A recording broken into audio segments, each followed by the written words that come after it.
Here's a hard truth nobody tells you at work. The thing holding your career back isn't your skills or your network.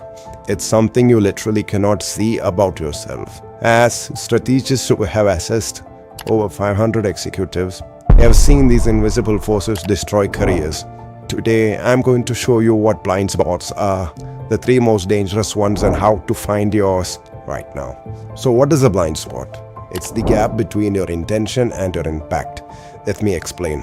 For example, you intend to be thorough by asking detailed questions, but your team experiences impact as micromanagement. You intend to be efficient by sending blunt emails, however your colleagues experience the impact as dismissal.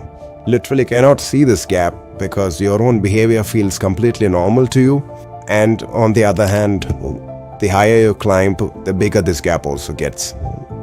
Blind spot number 1, the confidence-competence mismatch. This is a spectrum. On one end, you have the underseller. They are brilliant, but their timid communication makes them seem junior. In meetings, they say, I think maybe we could, instead of like, my analysis shows we must. On the other hand, we have the oversellers. They talk a great game, but their work is shallow. They prioritize being smart over being effective. Now, both are absolute career killers. Blind spot number 2, the accruing relationship debt.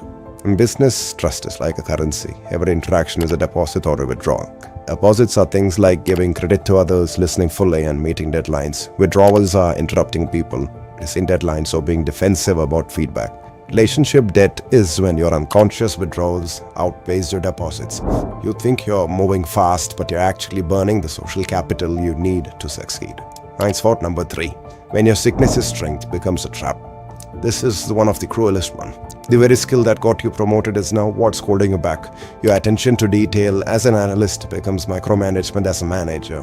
Your decisive execution as a team lead becomes not building consensus as a director. The strength, when overused in a new context, becomes your ceiling. The key is to learn how to dial that strength up or down based on the situation. So now let's find your potential blind spots with a quick 3-question audit. Grab a notebook. Your first question is, what feedback have I heard more than once and dismissed? Say if 3 people in 3 years have called you intense, that's not a coincidence. It's supposed to be a warning sign. Question number 2, where do I feel most misunderstood at work? The gap between what you mean and how you land is where your blind spots usually live. Question number 3, what conversation am I consistently avoiding? Avoidance is a behavior.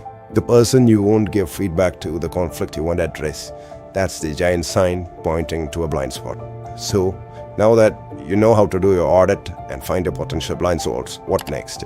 Don't just sit on it. Use what we call the AAA framework. Acknowledge. Write it down without judgment. I may have a blind spot around being dismissive under pressure. Ask. Go to a trusted colleague and ask for specific feedback. Say like, I'm working on how I show up in meetings. Can you give me one piece of feedback on how I could be more effective? Act. Choose one micro behavior to change for the next 2 weeks.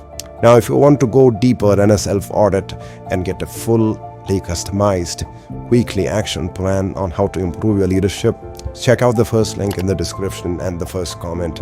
We have built a really powerful tool for you to use that can assess your behavioral patterns across 40+ dimensions and gives you a customized action plan. Before you go, based on what you heard today, what's the one blind spot you suspect might be costing you the most? Drop it in the comments below. Being able to name it is indeed the first step. Thanks for your time. See you in the next one.